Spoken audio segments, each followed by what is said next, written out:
Hello friends, आपके अपने YouTube channel दा प्रसाद विद्या प्रेम पे हार्दिक स्वागत है। हम कर रहे थे मौर्य काल और मौर्य काल में हमने शुंग वंश पढ़ लिया था। शुंग वंश का अध्ययन हमने कर लिया था। उसके बाद शुंग वंश के बाद आता है गणम वंश और गणम वंश के बाद सातवाहन वंश।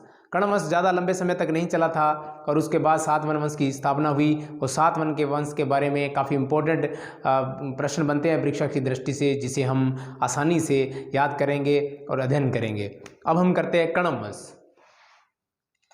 कणम वंश का जो कणम वंश का संस्थापक था वासुदेव। कणम वंश का संस्थापक था वासुदेव, जिसने शुंग वंश के अंतिम शासक शुंग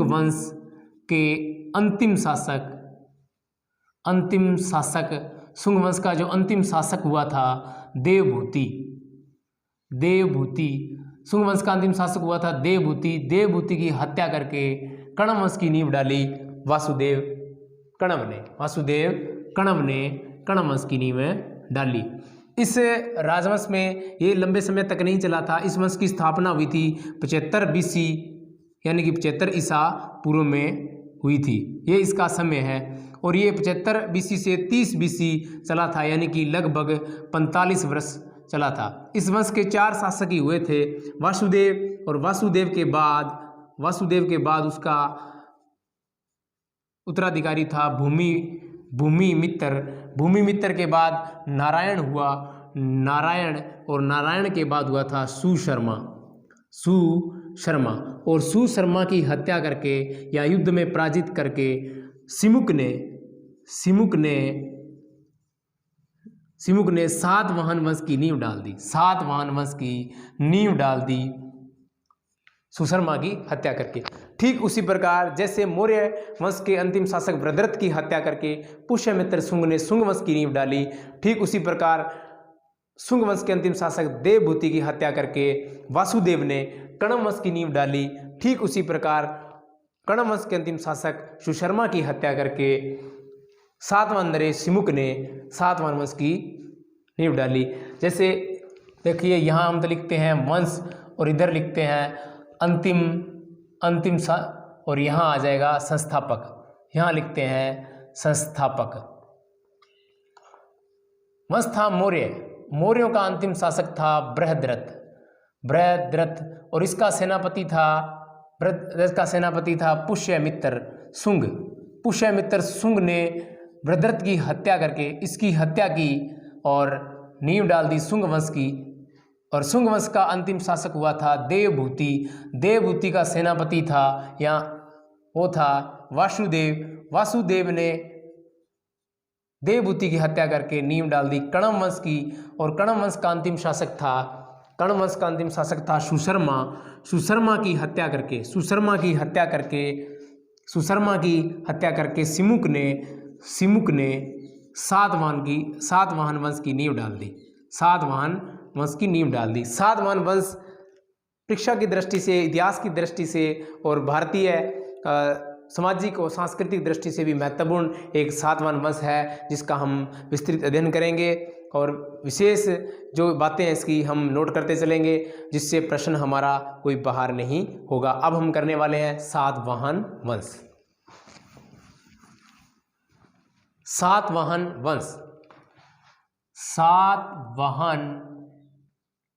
वंश इतिहास की दृष्टि से, परीक्षा की दृष्टि से काफ़ी इम्पोर्टेंट वंश है ये सातवाहन वंश। परीक्षा में यहाँ से प्रश्न पूछे जाते हैं। सातवाहन वंश का संस्थापक, वही आसान बात, संस्थापक था सिमुक। कौन था? सिमुक। सातवाहन वंश का संस्थापक कौन था? सिमुक। अब आता है इसका जाति और वंश कौन था? इस बात की हम पुराणों के अनुसार इन्हें कहा गया है अंधर जातीय या अंधर भृत्य जो भारत की जाति थी, साधारण जाति मानी जाती थी भारत की, अंधर जातीय अंधर भृत्य, और पुराणों में लिखा गया अंधर जातीय अंधर भृत्य वंश के थे ये सातवाहन वंश, या इनकी जाति थी। इसके बाद है इनका मूल स्थान या मूल निवास स्थान था इनका प्रतिष्ठान, प्रतिष्ठान कैसा था? प्रतिष्ठान, प्रतिष्ठान, मूल निवास स्थान, प्रतिष्ठान, मूल निवास स्थान, स्थान, प्रतिष्ठान, स्थान, प्रतिष्ठान। ये महाराष्ट्र में है, महाराष्ट्र में है। याद रखेंगे हम। सातवाहन, नाम बड़ा यानी कि महान बड़ा, नाम बड़ा, काम बड़ा, बड़ा शासक, बड़ा राज्य, प्रतिष्ठान, नाम बड़ा, बड़ा राज्य, महाराष्ट्र, महान वंश, महान उपाधियाँ, बड़ी बड़ी उपाधियाँ धारण करने वाले थे। इनका मूल निवास स्थान था वो प्रतिष्ठान था। अब आता है कि जैन परंपरा के अनुसार, जैन साहित्य या परंपरा के अनुसार कहा गया है, दो बातें हैं कि इन्होंने जैन व बौद्ध मंदिरों का निर्माण करवाया, जैन व बौद्ध मंदिरों का निर्माण करवाया। इस बात से इस बात की पुष्टि होती है कि जो सातवाहन वंश के थे वो शासक या उन शासकों का जो लगाव था जैन या बौद्ध धर्म से था, या जैन या बौद्ध धर्म की प्रति उनका झुकाव था। सातवाहन वंश के अंदर जो सिमु के बाद प्रथम कोई योग्य शासक हुआ था तो वो शासक था सातकर्णी प्रथम। सातवाहन राजवंश के अंदर इतिहास में कई राजा सातकर्णी नाम से हुए थे। अब हम सातकर्णी प्रथम की बात करेंगे जो इतिहास की दृष्टि से इम्पोर्टेंट है और सातवाहनों का प्रथम योग्य शासक है।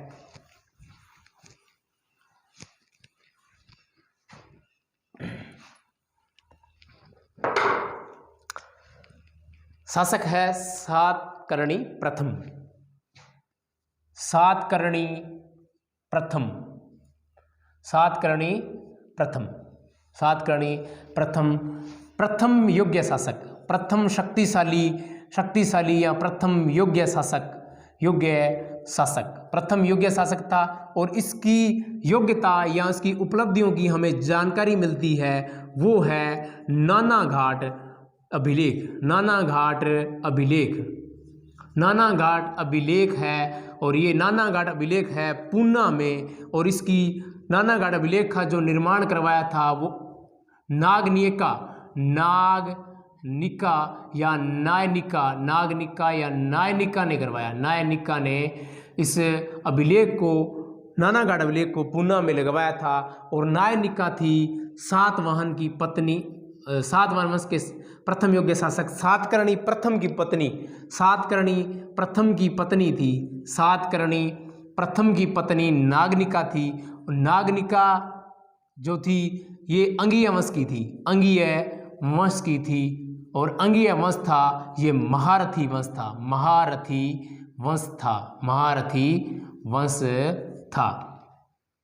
नानाघाट अभिलेख से हमें जानकारी मिलती है कि सातकर्णी प्रथम योग्य शासक था। और इस बात की हमें इसी अभिलेख से जानकारी मिलती है कि सातकर्णी प्रथम ने 2 अश्वमेध यज्ञ करवाए थे, अश्वमेध यज्ञ करवाए थे। मैंने कहा कि नाम बड़ा, काम बड़ा और बड़ी उपाधियां, बड़ा राज्य, 2 अश्वमेध यज्ञ करवाए थे।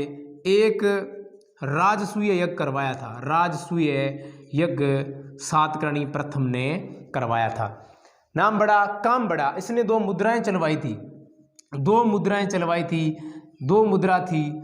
और एक मुद्रा थी मालव श्रेणी की, मालव श्रेणी की गोल मुद्रा, मालव श्रेणी की गोल मुद्रा। कैसी मुद्रा? गोल मुद्रा, मालव श्रेणी की गोल मुद्रा। और दूसरी मुद्रा थी रजत मुद्रा, दूसरी थी रजत मुद्रा। और रजत मुद्रा थी वो थी अपने पत्नी नागनिका के नाम से चलाई थी, पत्नी नागनिका के नाम से चलाई थी रजत मुद्रा। पहली थी मालव श्रेणी की गोल मुद्रा, दूसरी थी अपने पत्नी नागनिका के नाम से चलाई गई रजत मुद्रा थी। सातकर्णी प्रथम की 2 उपाधियां थी, वैसे कई उपाधियां थी लेकिन 2 उपाधियां इंपॉर्टेंट थी। दक्षिणापथपति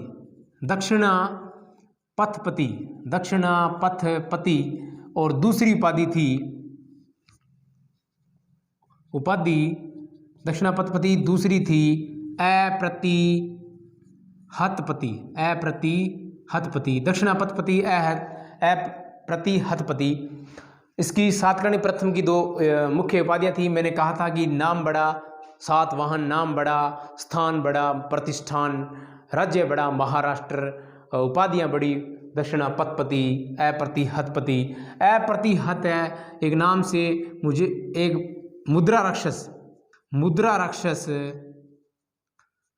ग्रंथ की एक बात याद आई। ग्रंथ के अंदर अप्रतिहत या वृषल, अप्रतिहत वृषल शूद्र कहा गया है। किनको? मौर्यों को। मौर्यों के वंश के बारे में कहा गया है कि वो अप्रतिहत थे, वृषल थे, शूद्र थे। इस बात की जानकारी मुद्रा राक्षस विशाख दत्त के ग्रंथ मुद्रा राक्षस में मिलती है। और सातकर्णी प्रथम ने अप्रतिहत पति की उपाधि धारण की थी। अब करते हैं हम इसके बाद सातकर्णी प्रथम के बाद एक शासक हुआ था हाल भी इतिहास की दृष्टि से काफी इंपॉर्टेंट है। अब उसके बारे में हम अध्ययन करेंगे।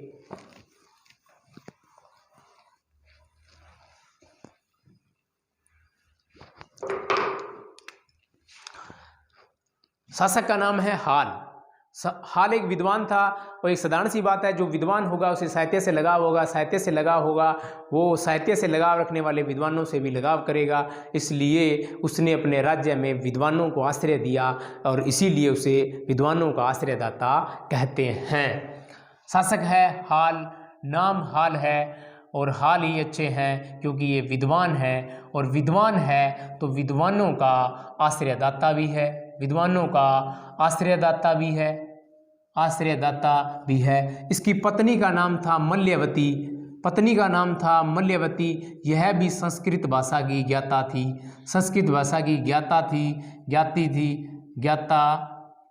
या विद्वान थी, विदुषी थी। संस्कृत भाषा की मल्यवती ज्ञान रखती थी साहित्य की दृष्टि से। इंपॉर्टेंट यह है कि हाल ने एक ग्रंथ लिखा था जिस ग्रंथ का नाम था गाथा सप्तशती।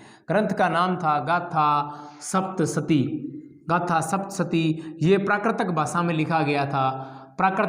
लिखा गया ग्रंथ गाथा सप्तशती था। गाथा सप्तशती ग्रंथ है वो किस सातवाहन शासक ने लिखा था? शासक का नाम है हाल। किस भाषा में लिखा गया? प्राकृतक भाषा में।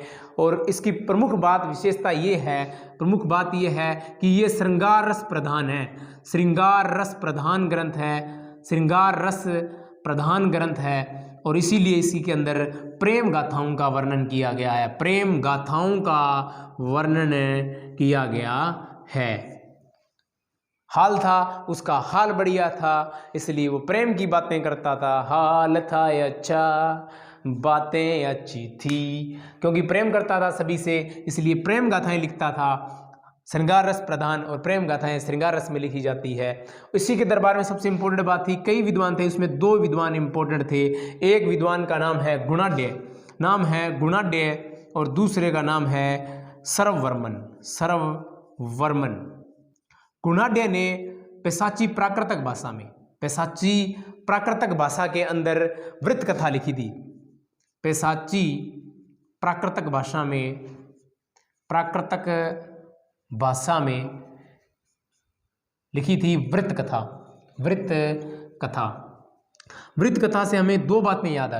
कथा से हमें 2 बातें याद आ गई। वृत्त कथा से लिखने वाला वृत्त कथा मंजरी एक अलग किताब थी। वृत्त कथा मंजरी जो क्षेमेंद्र की थी वृत्त कथा मंजरी। और एक थी वृत्त कथा सरित सागर और ये वृत्त कथा सरित सागर लिखी थी सोमदेव ने।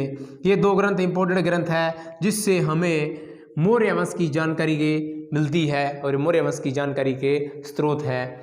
ये नाम सेम था इसलिए मैंने यहाँ बता दिया। इसके बाद जो इम्पोर्टेंट था वो था सर्ववर्मन, जो हाल के दरबार में एक विद्वान हुआ सर्ववर्मन। इसने कातंत्र नामक एक ग्रंथ लिखा था। कातंत्र नामक ग्रंथ लिखा था। ग्रंथ का नाम है कातंत्र और कातंत्र की भाषा है वो है संस्कृत। कौन सी भाषा है? संस्कृत भाषा है। अब हम नेक्स्ट वीडियो में सातवाहन के अगले शासक सातकर्णी गौतमीपुत्र सातकर्णी के बारे में अध्ययन करेंगे। आज इतना ही। आप सभी साथियों से आग्रह है आपका अपना YouTube चैनल दा प्रसाद विद्या प्रेम को सब्सक्राइब करें, लाइक करें, शेयर करें, बेल आइकन प्रेस करें और कमेंट करके बताएं क्लास कैसे लग रही है। धन्यवाद।